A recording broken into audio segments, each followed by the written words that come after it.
Hi guys, in this episode, I'm sharing my journey from a freelancer to a CEO. We'll talk about my initial struggles and a few of my best wins. But before I dive into the topic, for the benefit of those who do not know me and my journey, let me share with you how I first got started with freelancing. So I started back in 2020. The initial plan was just to educate people on how to better sell their products on Instagram, because as a consumer at the point of time, I found some gaps when I was buying clothes on Instagram. I was seeing gaps from businesses, and I felt that they could have done better to better serve their audience and their customers. So I began sharing my marketing ideas on Instagram. I remember I was sharing every single day, carousels after carousels. And when my number of followers rise, there was demand for classes, and I hosted classes, I organized classes, and I realized there was a group of people that, despite learning from my classes, they are still business owners who prefer that I come in to help them and manage their social media platforms, and that turned into a full-time job. So now, 5 years later, we have grown from 15 Big Dreams to Big Dreams Creative Studio with a team of 3 people and providing more services for businesses to thrive on social media. So that was what happened in a nutshell. And today I'm breaking down my struggles and some wins with you. So my first struggle is scaling to adapt to growing audience. So in the first 2 years, my business was propelling with passion. So I was very motivated. I was creating on the go every single day. I'm always on stories. I'm encouraging people to do the same. I am just go, go, go, educating on how to sell better on Instagram. And did I tell you that I was heavily pregnant at that point? Yeah, my due date was a month after. So I started in February. My due date was in March. And being a mother in your first year, you kind of underestimate how well your body can and cannot do. Um, I did have enough rest. It's just that I was still in fiery mode, and I'm always on my videos. I'm always on stories. I kept sharing a lot of tips. Back then, I felt the audience change into my third year of business. Everyone knew how to create content on Instagram. Everyone knew what to do on Instagram. The education about selling on Instagram becomes so excessive, and it's free, and it's bite size, it's on the go. And because of that, there were too many Instagram gurus sharing so many different opinions, so many different styles. And that is when I decided to open up coaching for business owners to work with me hand in hand. And we work through social media strategies for their business. So I was able to increase my costs. Rather than selling classes at $15 to $25 per person, I was able to sell coaching. So that was what I did when I see a change in the audience. So that was what I learned. When we are in business, you have to learn how to let go of old and useless processes, right? When you do that, you are able to adapt, you're able to grow, you are able to see and seek opportunities and take those uncertain risks, because you don't know, and nobody will know what strategy, what can work for you. Business mentors and business coaches can guide you along the way, but at the end of the day, it is you who gets to decide what you need to do. And you will not know until you go through it. So that was my first struggle. Let's get into my second struggle. So pricing my services. Right, so in my journey, something happened along the way that took away my self-belief. I was no longer confident. I was very solemn, very down. It was a very dark period for me. So everything was down, including the business. And it took me probably around 6 months to gather myself back up again. But I knew the fastest way to really get back up was to hire a business coach. Yep, and I did. I think my business coach saw me, coach me at my worst, but I didn't know I didn't know. There was a change in me when we met again, and he told me that the 20-minute talk in a symposium that I did was full of confidence, and that if people saw me, people would believe me that I'm the founder of a social media agency. And I felt that was like a boost. Like that was a great compliment that I got. I was complimented by my friends, by my close friends, business friends, by my husband, but I thought they were all just being nice. But when my coach, this business coach, complimented me in a positive way, I felt it was so nice. It was so nice to see a difference in myself because I knew that he saw the worst in me at the point of time, right, when he was coaching me. And yeah, that was nice. So I think if I were to go back and see myself 2 years ago at that state, I think I just want to give myself a hug and tell myself that, I can do it. Yeah, you can do it. Just need a little push. You can do it. This coach is none other than Hanafi from The Guided Hustle. I'll probably share his socials in the description or the show notes for anyone who's considering to get or hire a business coach. He's super great. So what does this story got to do with pricing my services? So I want to tell you that for some of us, the reason why we price ourselves too low is because of our self-belief. We do not know the value that we bring on to. We do not know the value that we bring to the table, right? We don't know, and we start to assume, we start to belittle our efforts, our experience, and because of that, I continuously to price myself low. And it took me around 6 months to gather that courage, um, gather that confidence to really be whole and just price myself at the pricing point that I'm supposed to. So it was thanks to my business coach Hanafi. He didn't give up. He actually challenged me to do a sales call and then just say out the cost that I wanted, and that was how I managed to score my first 4-digit client. So although it was him who guided me, who stayed with me for 6 months or so, at the end of the coaching session, I knew that it is still up to me. It is still me that has to do something. So I took my own steps. I took my own steps to improve my self belief with affirmations by reading old testimonials from my clients. I reward myself for every or for the smallest wins that I have. Praying, making dua. I continuously to upskill myself, read books, and basically just do everything that makes me happy because I wanted to improve my self belief. I settled on the price that I know it is for me. Yeah.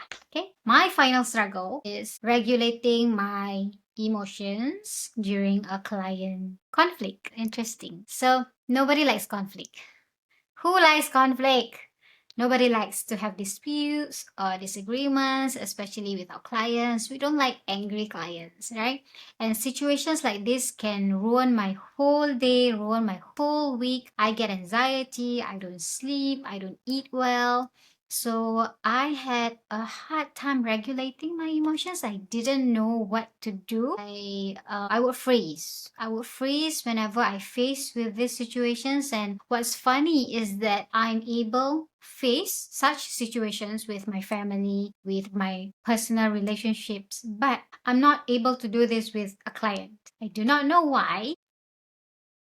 I mean, if you know, you can tell me. But I don't know why. Why, when it comes to my clients, I have this feeling, didn't know how to regulate. So it wasn't until I went to therapy for personal reasons that I learned breathing and meditation techniques, which definitely helps to calm down. I know breathing helps to calm down. Okay, I know, but I don't do it. And when you have someone to hold you accountable, making sure that you gotta breathe. Today, do you breathe? So it became a habit. became a habit, and I apply them. I apply them in my day-to-day activities. So that's one way how I calm myself down. Other times I need to shift myself, shift my focus. I work from home, so my peripherals is just here. I would go for a walk. Go for a walk, detach myself from the situation. I wouldn't bring my work phone out. It's just me trying to regulate my emotions first, chill first, and then I come back. Oh wait, I didn't just straight away come back. I tend to reflect. I tend to think a lot. How can I do this in a more polite, respectful way? And I realized that I will slowly tap onto my strengths. One of my strengths is being in control. So I would do all that. I would tap into my strengths and figure out what is the best way to handle such situations. And then I come back. And then I come back with focus, chilled, and I'm able to reply, or I'm able to face the situation. And that's it. Sounds so easy. But that was what I did. Yeah, I guess it's a lot of talking to myself. It's a lot of talking to myself because I need to tell myself that I know my worth. I know what I do is good. I know what I do is of quality. I mean, I am good at what I do. And the reason why the client is mad is she or he is not mad at me. He or she is just mad at my work. And that's it. So a lot of pep talk needed in these situations. So the next time you have to face a difficult client, give yourself permission to step away. You don't need to reply on the spot. Remind it to myself first. Step away, shift your focus, work on your strengths, talk to yourself, and then come back stronger. Come back stronger and respond. So that's it. Now let's talk about my best wins. So my first best wins is detaching myself from my business. So I started my business as a personal brand. People knew me as 15 Big Dreams. Now we are Big Dreams Creative Studio. In my third year of business, I've been thinking about trying to detach myself because I wanted to go private with my personal life. That was it. I was sharing both professional and personal content on my business page, which is a good strategy if you are starting out. But as the business picked up, I've gained followers, people are aware of what I do. I don't feel like I want to share a lot of my personal stuff on the page. But I kept doing it. I kept doing it because I thought that is a good strategy. I mean, because the strategy worked. So I wanted to maintain it. But it's unhealthy because I keep sharing about my children, which I don't want people to know. I keep sharing about very personal stuff. I don't want people to know. So I needed to detach myself. I was happy to work with another business coach in my fifth year. In my fifth year. She was last year. Yeah, fifth year. And I knew she was the answer to my prayers when I was seeking someone to help me with rebranding. I was already thinking about rebranding in my fourth year, but I just don't know how to go about it. I was stuck, and I kept just doing what I been doing for the past year. Right?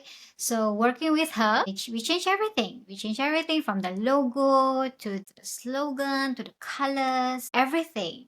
And how to present myself as a CEO and not a freelancer because we now have staffs, team members. I am very happy that I was able to do this in 2 months. In 2 months. I don't know how I did that. It took me a year to do a website. It took me 2 months to rebrand everything. So that was really good for me. Good work. I now feel that the rebrand feels like an agency as it should be. And I'm super grateful for it. But that does not mean that the work is dead. Now there's a lot more things that I need to do. But because I was able to detach myself, now I have time to work on the business. I was able to have time to make time to work on the finance, work on the sales, lead gen, all of that. So that was super nice to have someone guiding me for 2 months straight with the rebranding of Big Dreams Creative Studio. My second win is learning how to hire and delegate. So when we have a business and it's your baby, you will have a hard time letting it go. um, you will have a hard time allowing someone to take charge of it.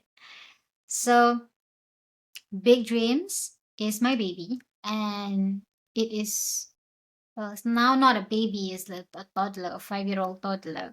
I built it ground up, from scratch, head to tail, left and right. So when business starts picking up and we are able to help more clients, I needed to ensure that we are able to cater to these clients and I am able to manage a work life balance, right? So that's when hiring and delegating is a new world or a new skill that I need to master. And it's a huge deal for someone who's really in love with the business and the job. And now you have to find someone similar who also love the job and the business as much as you do and become you so that they're able to maintain the business and grow and help you grow it. I started with hiring virtual assistants, VAs. And then along the way, I realized that I wanted to work with a specialist, with someone who is focused on one set of skill, like graphic designer. She's gonna do just graphic design. And I wanna work with a video editor. She's just gonna do video editing. When I hire and delegate, that also means that I need to work on my finance. When I was a freelancer, the income would 100% go to me because I'm doing everything, right? So now, when I knew that I need to have team members, I need to pay them. I need to figure out whether my finances are okay. So that I felt I was putting on a CEO hat because now that I hired and delegate some work, I need to train my team members. And training means that I need to become a leader. I need to become a trainer. In order for us to have a good working relationship and so that we can give good results, give good outcomes to our clients. And I need to figure out what kind of leader I want to be. I personally blossom with kindness and patience. If you are kind and patient to me, you will see me grow like crazy. I cannot be with someone who scolds me or like push me so hard. I can't do that. I can't. That's not me. So knowing that, that is how my leadership style is with my team members. It has its pros and cons, and this is an entirely new journey for me. So I'm still learning. I'm still figuring out how best to be a leader for my team member. So yeah, so I'm hoping that I can share all of this in the podcast as I go along. Okay. Next, my next win, last one. I am now able to work on the business. So that's an exciting win for me because I have detached myself from the business. I now hire and delegate people in my team. I am now able to work on the business. So this is the biggest win for me, biggest accomplishment in 2024. And I think as I've said just now, I think I was able to work on lead gen. I was able to figure out whether I want to put out ads. I was able to figure out do my finances. So I feel less tired working in the business. And now I have more time to network physically and on Zoom, online. Because of that, I was able to have extra time to work on mini passion projects that I am now working on, which is to grow my personal brand, which is Fitri Rahim. Correct. My name. Right. In 2025, I like to brand myself as a coach, speaker, and trainer. This is my mission for 2025, and I would want to be recognized as either one of those three or all three. So that's it, guys. That's one way to reminisce on my journey. I feel like I summarized the whole 10 episodes in one episode. Yeah. Well, I hope my journey has inspired you. And that's all I have for this episode. Be sure to catch the next one.